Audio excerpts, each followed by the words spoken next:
అమరావతికి ఎన్జేఏ. అమరావతిలో national judicial academy ఏర్పాటు చేయాలని ముఖ్యమంత్రి నారా చంద్రబాబు నాయుడు గారు భారతదేశ ప్రధాన న్యాయమూర్తి జస్టిస్ సూర్యకాంత్ గారిని కోరారు. Andhra Pradesh state legal services authority నేతృత్వంలో ఆదివారం విజయవాడలో మధ్యవర్తిత్వంపై రాష్ట్ర స్థాయి సదస్సు జరిగింది.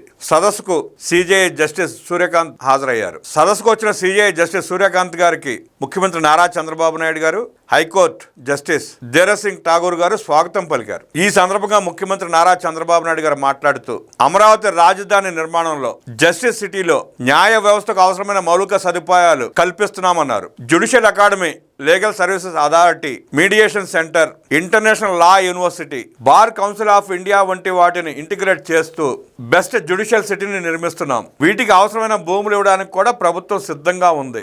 అమరావతిలో నేషనల్ జ్యుడిషియల్ అకాడమీ ఏర్పాటు చేయాలని సందర్భంగా ముఖ్యమంత్రి చంద్రబాబు నాయుడు గారు కోరారు. ఈ అకాడమీ నిర్మాణానికి రాష్ట్ర ప్రభుత్వం నుంచి పూర్తిగా సహకారం అందిస్తామన్నారు. అమరావతిలోని జస్టిస్ సిటీని దేశంలోని బెస్ట్ మోడల్ గా తీర్చిదిద్దుతామంటూ తెలియజేశారు ముఖ్యమంత్రి చంద్రబాబు. దీనికి మీ సహకారం కావాలి అని సిజేఐ రమాకాంత్ గారిని కోరారు చంద్రబాబు నాయుడు. గతంలో గ్రామాల మధ్యవర్తిత్వం ద్వారా చాలా సమస్యలు పరిష్కరించేవారు.